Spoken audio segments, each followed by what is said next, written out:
Assalamualaikum warahmatullahi wabarakatuh. Jumpa lagi bersama saya Adi di channel Ngulik Sejarah. Dan pada video kali ini saya akan kembali lagi membacakan suatu kisah misteri. Kali ini masih tetap berjudul Selendang Merah part yang kedua.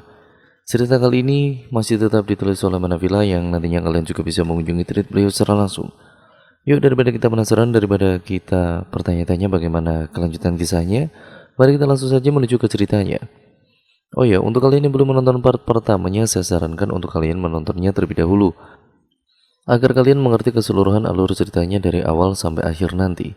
Yuk, daripada kita lama-lama, kita langsung saja menuju ke ceritanya.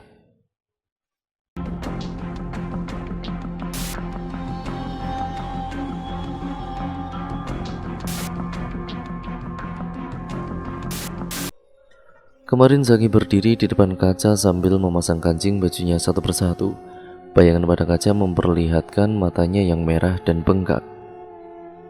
Guyuran air yang baru saja membasahi tubuh tidak bisa menghilangkan penampilan orang yang baru saja menangis terseduh-seduh. Dengan sekuat tenaga Zaki mencoba memendam perasaannya.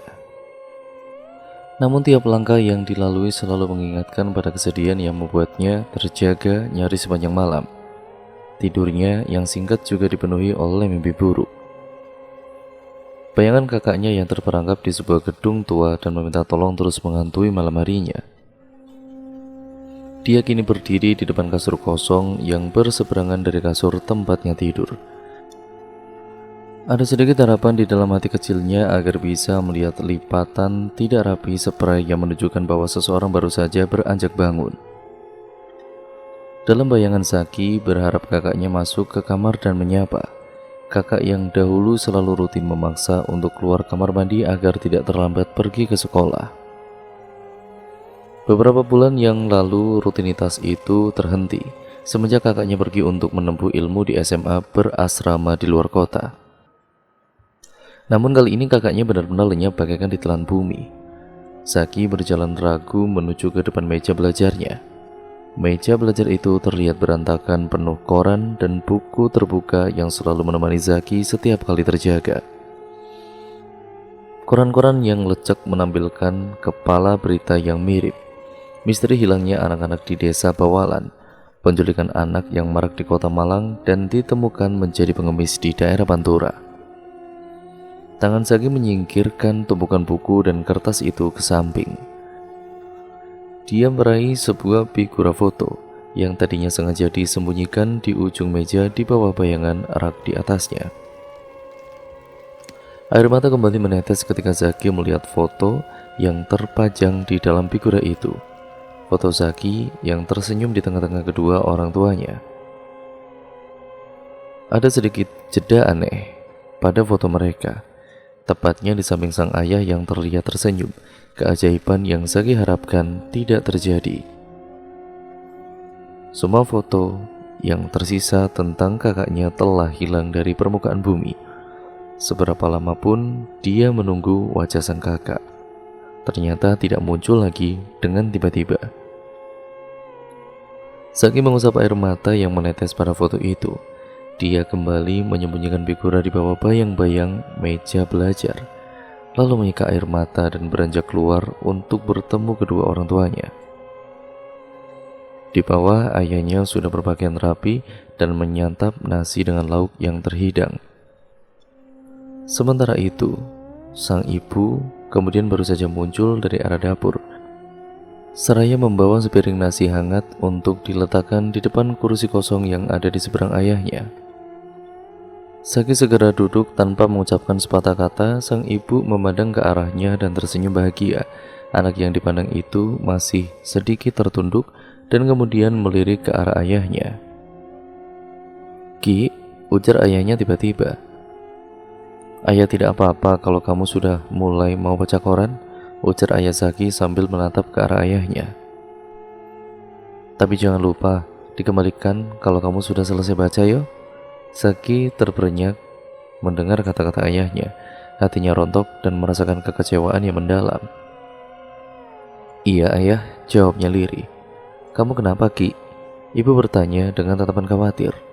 "Lemas, gak enak badan?" tanyanya lagi. Ibu bisa merasakan kejanggalan dari sang anak. Dengan segera dia meletakkan telapak tangan pada dahi Zaki. Zaki terkejut dan menangkis tangan ibunya karena takut menyadari matanya yang sembab. Rupanya sikap Zaki ini mengejutkan sang ayah. Alhasil kedua orang tua Zaki saling pandang. Tetapi ibunya memutuskan tidak terlalu menghiraukan tingkah janggal Zaki. "Kalau kamu gak sakit, makan dulu ya telur sama sup ayamnya," ujar ibunya sabar. Di sisi lain, ayahnya mengamati gerak-gerik Zaki dengan cermat. Dia yang tadinya hendak marah pun segera mengurungkan niatnya. Tampaknya ayah Zaki menyadari dua kantong mata besar yang tergantung di bawah mata sang anak. "Jangan kebanyakan main game ya Ki. Ayah tahu kamu selalu utamain belajar, tetapi istirahat juga gak kalah penting." Suara tegas sang ayah mengudara di telinga Zaki. "Iya Zaki, apalagi sekarang kan sudah mau ganti musim. Jangan tidur terlalu malam," tambah ibu Zaki menyahut. Mata Zaki masih terus tertuju pada Ubin. Kekesalan dan rasa frustasi yang dia coba tahan makin meluap. "Ayah, ibu," ujar Zaki nyaris berteriak, tetapi orang tuanya itu hanya terdiam seraya menatap Zaki yang tidak menunjukkan wajahnya. "Kak Andi kapan pulang ya?" Suara serak menahan tangis begitu kentara terdengar. Kedua orang tua Zaki kembali saling pandang kebingungan. Ibunya mendekat dan duduk di sebelah Zaki dengan tangan kanan merangkul bahu sang anak.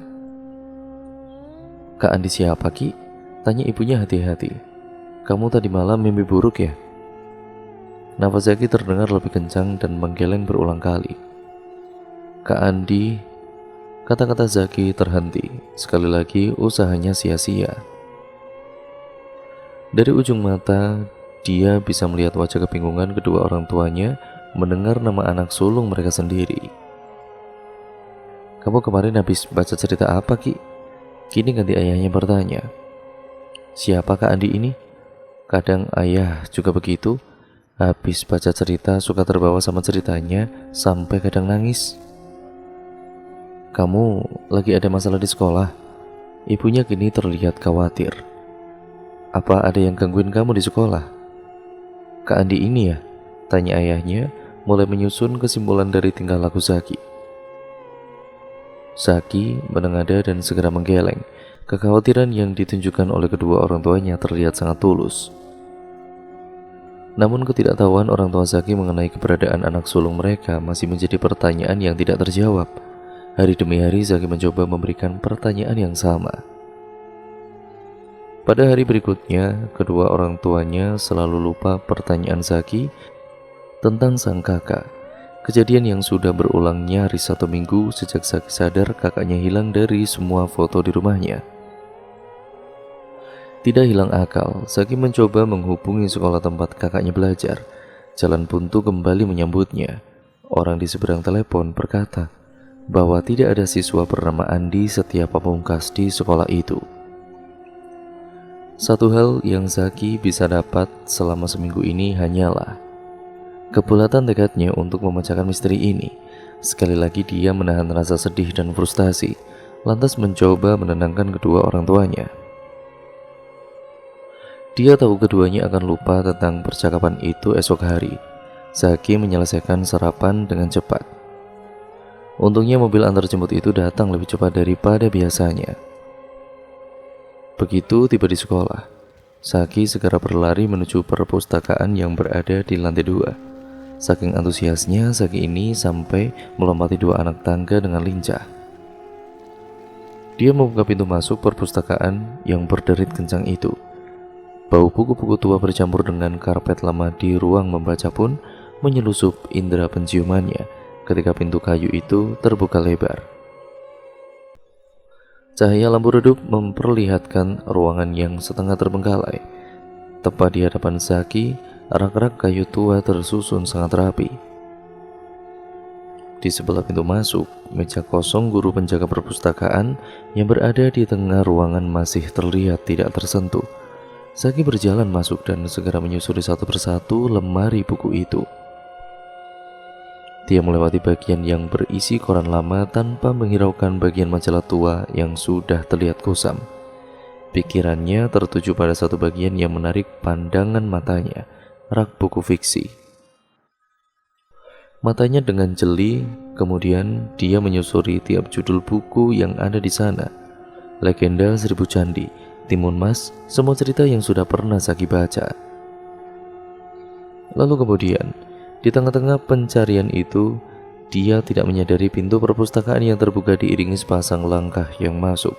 Zaki terperanjat kaget ketika mendengar suara pintu yang tertutup dengan kencang.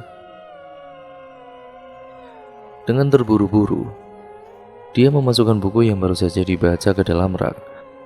Dari celah-celah rak di depan, Zaki mengintip ke arah sepasang siswa yang baru saja masuk. Zaki mengenali kedua wajah itu, Tinfa dan juga Bimo, teman sekelasnya. Namun Zaki tidak pernah mengobrol dengan mereka. Bimo meletakkan tas punggungnya di atas meja. Dia melihat ke kiri dan juga ke kanan, termasuk arah rak tempat Zaki bersembunyi. Zaki yang terkejut segera bergeser ke samping. Bimo mengeluarkan sebuah buku berwarna hijau gelap dari tasnya. Dengan hati-hati, dia melihat ke arah guru penjaga perpustakaan yang terlihat sibuk mengetik di komputernya. "Tin, ini buku yang aku bilang," ujar Bimo dengan bisikan yang terdengar girang. Zaki yang penasaran mencoba mengintip judul buku yang Bimo buka. Di sebelahnya Tinfa juga terlihat penasaran. "Kamu gak begitu percaya sama cerita kayak gini ya, Tin?" Tinfa menarik nafas panjang dan mengembuskannya perlahan. "Bukan sih, mungkin aku takut aja sama cerita gini." "Legenda yang terlupakan," kata Bimo membaca judul buku itu. "Tadinya aku sudah mau balikin bukunya, tapi waktu aku mau balikin..." Suara Bimo yang pelan terdengar sekuat tenaga berusaha menahan perasaannya yang meluap. Tangannya membalik tiap halaman dengan buru-buru. "Nih, ketemu. Aku yakin sebelumnya halaman ini tadinya sobek, tapi tiba-tiba sebelum aku mau balikin bukunya, halamannya kembali menjadi utuh." Bimo tampak girang menunjukkan halaman yang dimaksudnya. Dari tempat persembunyian, Zaki mengernyitkan dahi seraya menyipitkan mata mencoba melihat dari kejauhan halaman yang Bimo tunjuk itu. Legenda Putri Sastra Srikandi, si penghuni gedung Pakunjaran Sewu. "Srikandi bukannya yang pemanah di wayang itu ya?" tanya Tinfa. "Bukan, makanya ini beda kayak yang dicerita-cerita. Kamu pernah dengar?" Giliran Bimo yang balik bertanya. Namun Tinfa terlihat ragu-ragu dan hanya bisa menggeleng. "Nggak tahu kenapa, aku juga rasanya pernah dengar, mungkin atau nggak pernah." Bimo terdengar tidak yakin. "Yang pasti kita harus coba ke gedung Pakunjaran Sewu," lanjutnya makin bersemangat.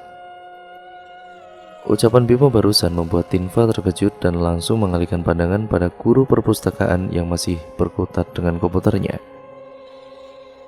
"Bim, mana boleh kita ke sana?" bisik Tinfa terdengar khawatir. "Dengar-dengar orang yang ke sana nggak bakalan bisa balik lagi. Katanya ada orang yang pernah lihat setan juga waktu acara uji nyali di sana." Bimo mencoba menyembunyikan kekecewaannya dengan berkata, "Tapi mungkin kan kita bisa tahu rahasia Pakunjaran Sewu." Kali ini suaranya sedikit meninggi sehingga membuat Tinfa tersentak. Bimo sendiri terkejut karena seakan ada yang memaksanya pergi ke gedung angker itu sejak kejadian di gedung sekolah itu. Bimo segera menyesali nada bicara yang baru saja dilontarkannya, apalagi saat menyadari keresahan yang Tinfa tunjukkan gara-gara ucapannya.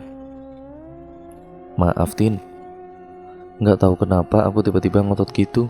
Kita balikin aja bukunya kalau gitu," tambah Bimo, walaupun tidak bisa sepenuhnya menghilangkan rasa mengganjal dan bayang-bayang wanita berkepang yang ada di pikirannya. Keputusan Bimo tentu saja membuat Tinfa lega dan langsung mengangguk.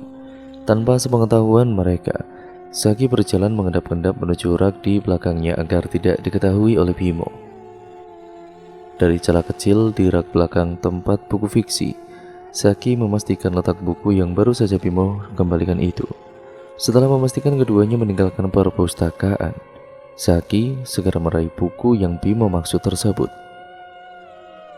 Dengan perlahan, Zaki membuka satu persatu halaman untuk mencari halaman yang sempat Bimo tunjukkan kepada Tinfa. Tidak sulit menemukan halaman itu. Kertas di bagian halaman itu terlihat terkoyak, bahkan di beberapa sisinya ada kerutan yang tidak terlihat pada bagian buku lain. Zaki dengan sedikit jijik mengembalikan halaman di depannya. Dia nyaris menjatuhkan buku di tangannya ketika melihat ilustrasi di dalam buku itu. Terlihat gambar seorang wanita dengan tubuh ramping dan pakaian bagaikan bangsawan yang mengenakan selendang merah di kedua sisi bahunya. Namun, wajah yang tergambar itu hanyalah sebuah corak hitam pekat yang membuat Zaki terkejut. Sekilas Zaki mendengar bisikan dari sampingnya. Terkejut, Zaki menengok ke lorong yang kosong. Tidak ada siapa-siapa. Sejenak Zaki memejamkan mata untuk menenangkan debar jantungnya sendiri. Kemudian kembali menatap gambar wajah wanita itu. Entah kenapa, godaan untuk menyentuh gambar itu tiba-tiba muncul. Jari Zaki bergerak perlahan mencoba menyentuh corak hitam pada gambar wajah putri bernama Sastra Srikandi. Namun, sebelum jarinya menyentuh corak hitam, buku itu terjatuh ke lantai. Zaki terkejut dan dikejutkan oleh suara gagak di luar jendela perpustakaan itu. Zaki yang kebingungan memilih meninggalkan buku itu dan keluar dari perpustakaan. "Hei, apa-apaan?" bentak guru perpustakaan yang baru saja masuk. Guru perpustakaan yang penasaran berjalan ke lorong rak tempat tadi Zaki berdiri. Dia berdecak melihat buku yang tergeletak di lantai dan masih menunjukkan halaman yang Zaki buka. Guru itu berjalan keluar dengan terburu-buru, mencoba mencari pelaku yang menjatuhkan buku tersebut tanpa menyadari kertas halaman buku yang robek itu sedikit melebar dari sebelumnya. Dari lorong kosong perpustakaan, suara-suara bisikan yang mengancam kembali terdengar. "Bimo, kamu mau kemana lagi?" tanya ibunya saat melihat Bimo terburu-buru mengenakan sepatunya dan bersiap untuk keluar rumah. Bimo yang sudah hampir berlari keluar mengenakan kaos berwarna hijau dan juga celana jeans biru terhenti di tempat. "Mau ketemu teman, Bu," sahut Bimo. "Kok nggak pamit?" Bimo pun kemudian tersenyum dan berbalik lalu meraih tangan sang ibu. "Itu kenapa kamu bawa tas sekolahmu?" Ibunya memandang tas sekolah yang meringkuk di punggung Bimo tersebut. Bimo terlihat terkejut mendapatkan pertanyaan itu, hingga langkah lebarnya terhenti. Dia berpikir sejenak dengan tatapan terarah ke samping tanpa mau menatap ibunya. "Kan mau sambil belajar bareng, Bu," jawabnya berbohong. "Belajar bareng?" ulang ibu Bimo mengernyitkan dahi. "Iya, ibu kan tahu Bimo kurang pintar, jadi ada teman kelas Bimo namanya Zaki." "Zaki anaknya Pak Denny? Denny Setia Pamungkas?" tanya ibunya bertubi-tubi, memicu kebingungan Bimo. "Anaknya pakai kacamata kan? Pendiam?" Bimo mengangguk walaupun tidak seyakin itu. "Ah iya, Zaki yang itu." Ibunya terlihat lebih yakin daripada Bimo sendiri. "Baguslah kalau begitu. Akhirnya kamu mau juga belajar, Nak? Ibu sama bapak sudah khawatir." "Iya, Bu." Bimo sedikit menangis karena ada rasa bersalah yang berusaha dipendamnya. "Kamu kesananya gimana? Motor masih dipakai bapak?" "Tinfa yang antarin, Bu," jawab Bimo cepat. Ibunya mengangguk-angguk. Anak ibu memang kurang pintar, tapi teman-temannya anak dosen sama anak pengusaha, ujarnya terdengar kagum.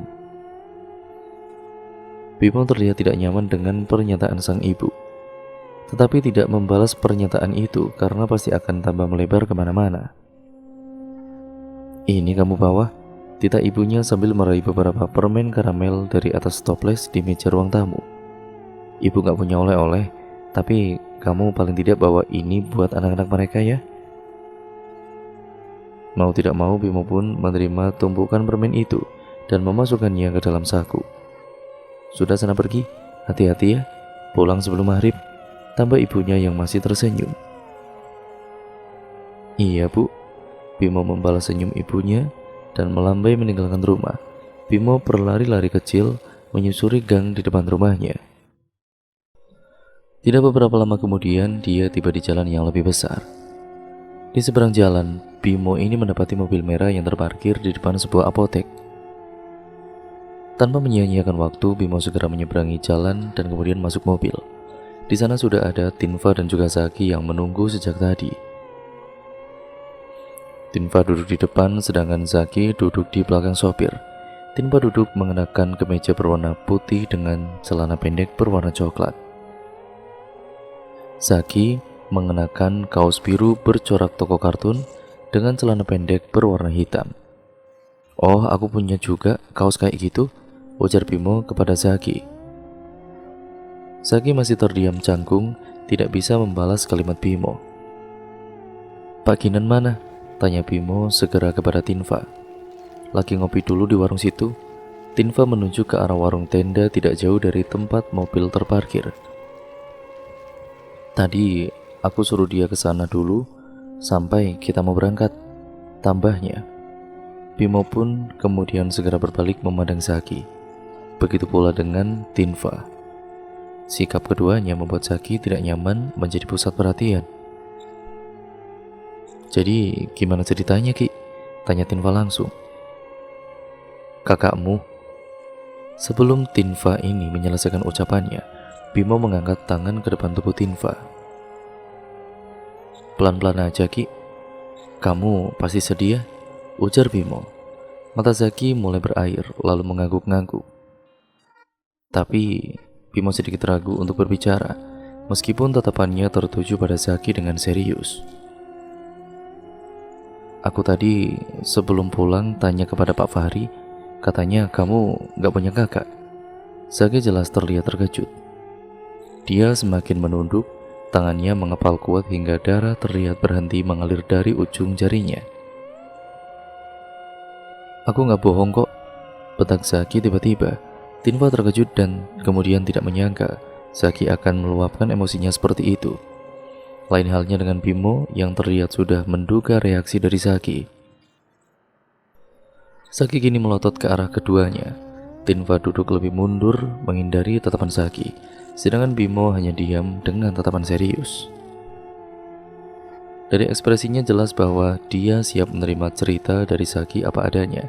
Zaki kini terlihat malu-malu menyadari emosi yang baru saja ditunjukkan kepada kedua orang yang tidak begitu dikenalnya. Kakakku sudah hilang sejak 2 minggu lalu, tapi gak ada yang tahu. Zaki menggeleng cepat dan melanjutkan. Bukan, tapi gak ada yang ingat kalau kakakku ada. Nah, maksudnya? Celetuk Tinva kebingungan. Jadi semua orang kira kamu gak punya kakak? Zaki mengangguk.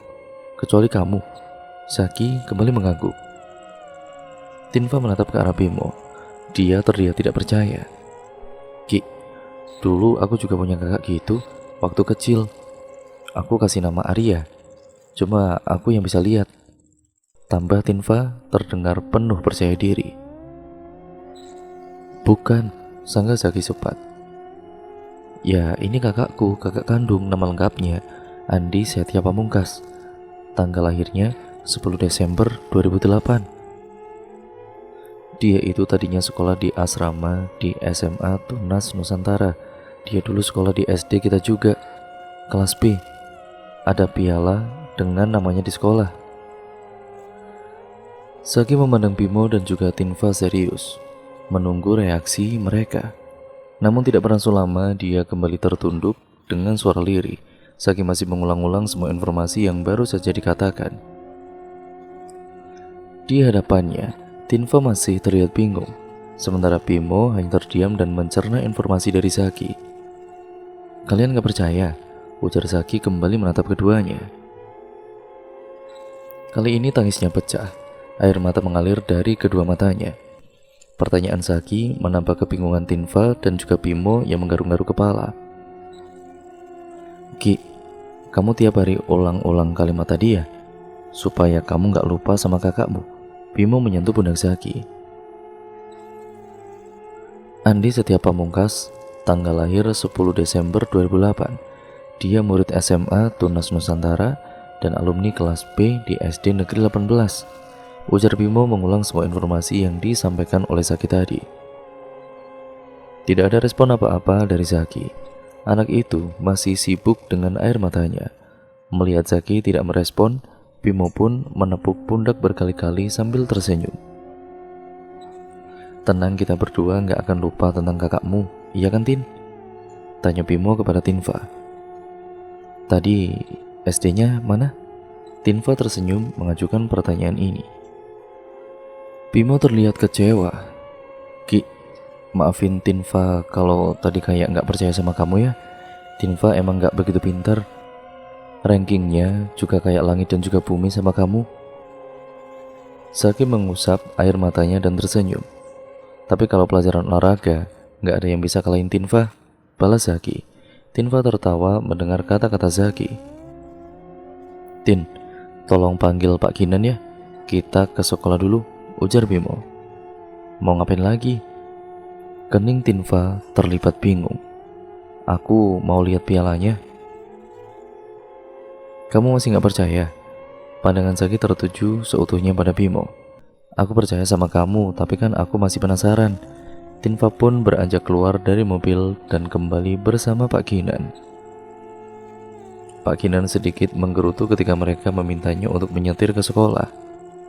Ketiganya hanya saling tersenyum, dalam diam mendengarkan kerutunan Pak Kinan sepanjang perjalanan. Sesampainya di sekolah, Pak Kinan segera berbincang-bincang dengan satpam sekolah yang dia kenal. Mereka bertiga dipersilakan masuk dengan alasan ada barang yang tertinggal di laci meja. Tinfa dan juga Zaki berlari mengikuti Bimo dari belakang. Mereka sampai di koridor tempat piala-piala dari para siswa dipajang. Mereka mengamati piala-piala berwarna kuning keemasan itu satu persatu. Kita nyari apa? Tanya Tinfa. Piala kakaknya Zaki, balas Bimo tanpa mengalihkan pandangan dari piala yang cukup banyak di hadapannya. Beberapa dari piala itu terukir nama Zaki yang sering mengikuti kompetisi antar kota. Zaki kini berjongkok di depan lemari kaca itu dan menunjuk ke arah sebuah piala tinggi yang berada tepat di belakang piala lomba cerdas cermat milik Zaki. Itu namanya Andi Setia Pamungkas, ujar Zaki. Tinfa menempelkan wajahnya pada kaca sementara Bimo berdiri di sebelahnya. Tangan kanannya membatasi dahi dengan kaca. Tinfa, kamu kelihatan? Bimo bertanya serius. Enggak, jawab Tinfa. Enggak ada nama siapa-siapa di situ. Sebelum Zaki sempat berkomentar, Bimo berlari keluar dan kembali mengajak Pak Kinan masuk. Pak, tolong lihat piala itu. Kelihatan namanya enggak? Pintanya tersenyum lebar. Kali ini aneh-aneh apa lagi? Keluh Pak Kinan. Tolong Pak, cuma Bapak lihat aja kok. Pinta Tinfa sedikit merengek. Pak Kinan yang terlihat bingung mengikuti kemauan tiga bocah itu dengan terpaksa. Dia membungkukkan badan mencoba melihat piala yang dimaksud oleh Bimo. Nggak ada nama siapa-siapa di situ, mungkin udah pudar namanya Dek, ucap Pak Kinan. Zaki terlihat khawatir bila Bimo dan juga Tinfa makin tidak percaya dengan ceritanya. Dia nyaris membuka mulut untuk membantah kata-kata Pak Kinan, tetapi Bimo dengan cepat menarik keduanya menjauh dari Pak Kinan dan saling merangkul bahu membentuk lingkaran. Tin, tadinya aku kira kayak di film-film, anak kecil bisa lihat, tapi orang dewasa nggak bisa lihat, tapi semuanya nggak bisa lihat. Bimo tersenyum penuh arti, sehingga membuat Tinfa tidak terlihat nyaman sama sekali melihat senyuman barusan. Ini berarti bukan kerjaan manusia. Bimo tersenyum dengan puas. Sebenarnya, ada satu hal lagi yang aneh. Potong Zaki. Hal apa lagi, Ki? Zaki merogoh saku celananya dan mengeluarkan secari kertas yang terlipat. Dia membuka kertas itu dan memperlihatkan isinya kepada Tinfa dan Bimo. Tinfa dengan cepat mengenali nomor yang tertera pada kertas, kemudian berujar, "Nomor handphoneku. Kok kamu bisa punya nomor ini?" Bimo mengalihkan pandangan pada Zaki, menunggu jawaban dengan tidak sabaran. Zaki menggeleng lemah dan nomor ini tiba-tiba ada di waktu kakakku hilang. Tulisannya kayak aku kenal, kata Bimo. "Kamu kenal nggak, Tin?" Tinfa mengamati dengan seksama sebelum akhirnya menggeleng. "Tapi kalau kayak gini," ujar Bimo. "Berarti semakin menuju ke satu kemungkinan." Balas Tinfa mengangguk-ngangguk, segera mengerti apa yang Bimo maksud itu. Padahal di samping mereka ada Zaki yang kebingungan setengah mati. "Kalau yang hubungannya gaib, berarti kita harus ke perpustakaan dulu," ujar Bimo terdengar gembira. "Kenapa harus ke situ?" tanya Zaki bingung. Bimo tersenyum lebar. "Aku mau mengambil buku yang mungkin saja bisa jadi petunjuk." Mereka langsung berlari menuju ke ruang perpustakaan, meninggalkan Pak Kinan yang kembali menggerutu karena dilibatkan dengan hal yang tidak jelas seperti ini.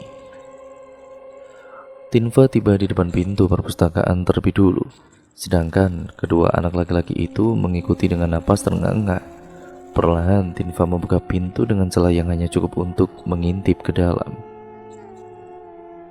Satu persatu kepala mereka saling bertumpuk di antara celah kecil itu. "Ada orang?" tanya Bimo. Tinfa melongokkan kepalanya dan celingukan.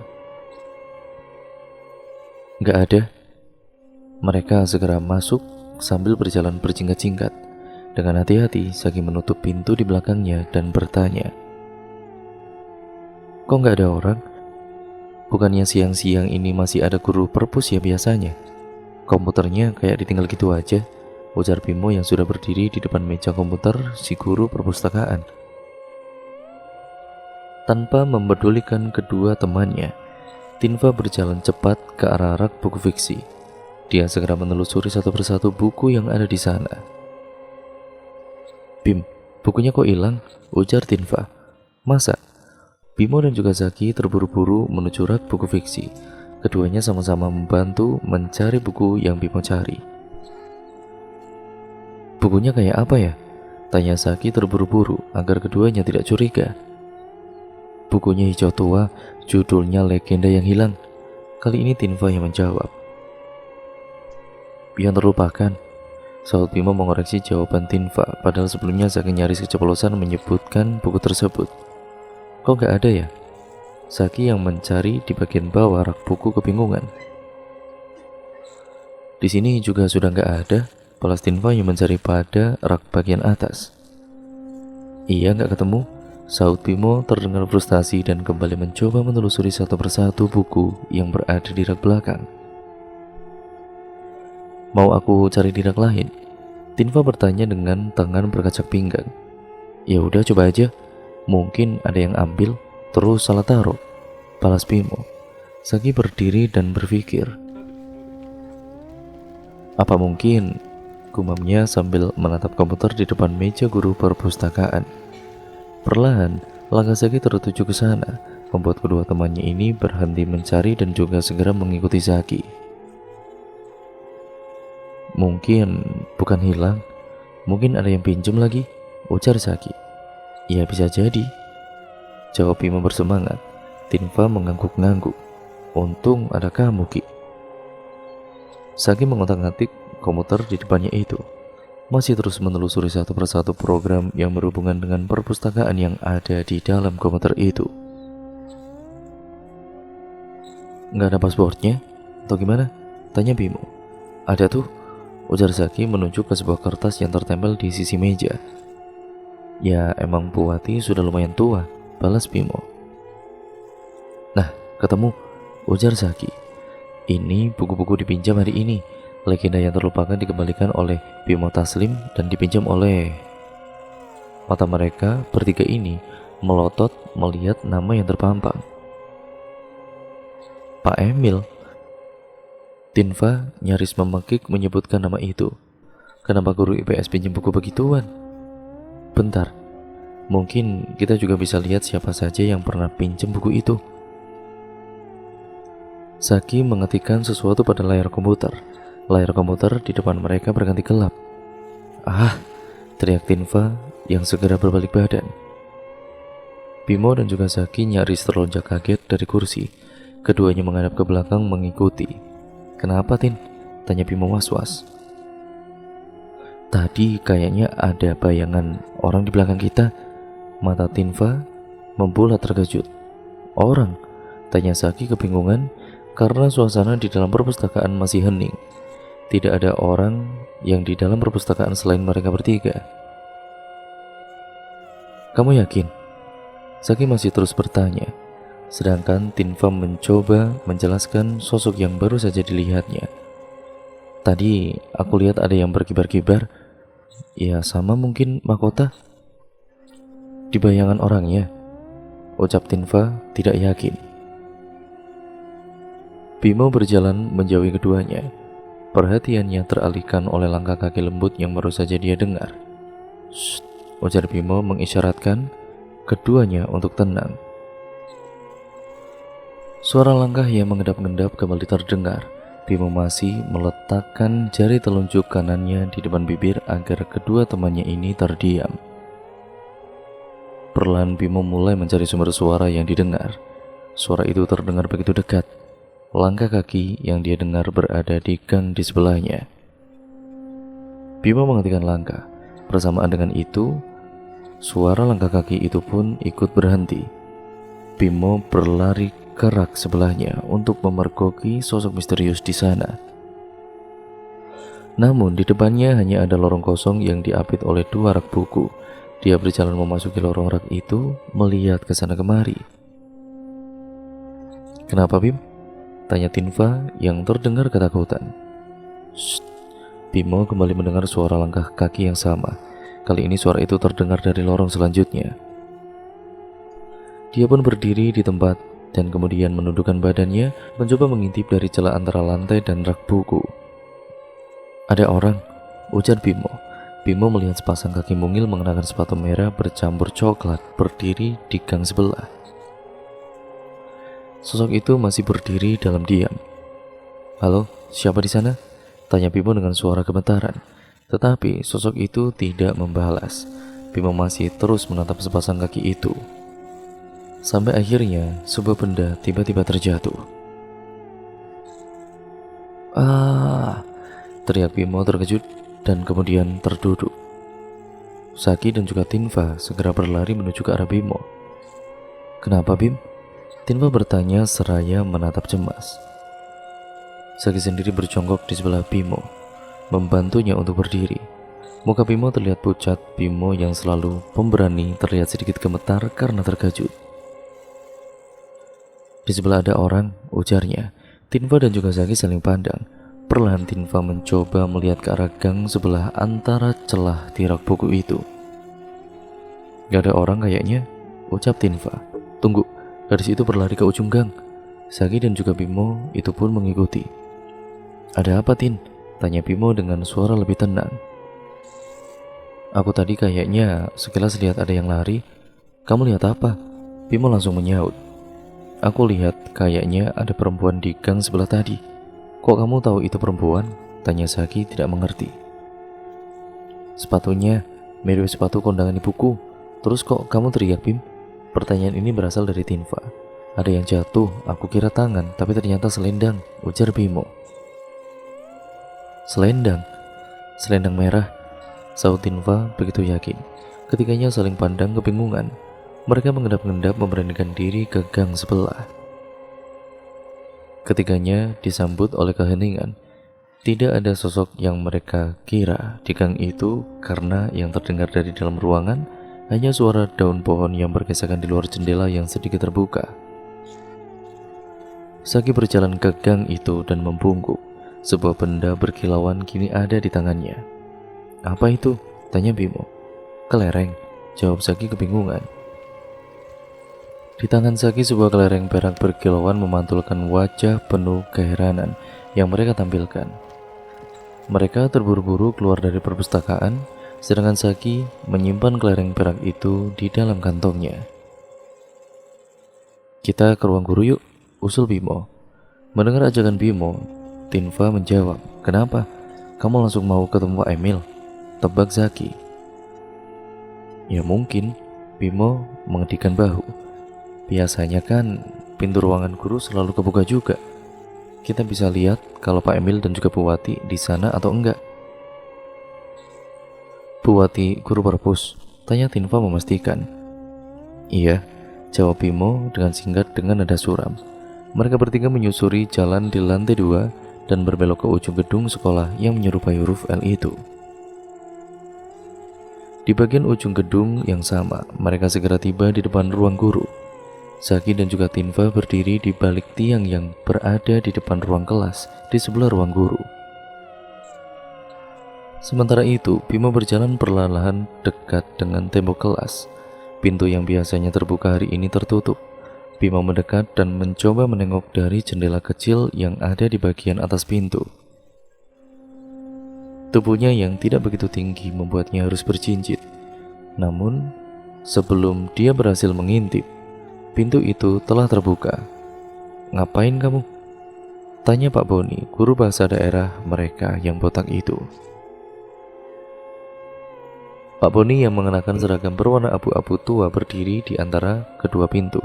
Tangannya yang panjang terlihat menghadang Bimo apabila dia mencoba masuk. Ada hembusan angin dingin dari dalam ruangan guru yang bercampur dengan bau makanan. "Saya lagi cari Bu Wati, Pak," gila Bimo cepat. "Bu Wati?" Pak Boni terdengar menggumam. Untuk sekilas pandangan matanya terlihat kosong. Bu Wati? Oh, guru perpustakaan.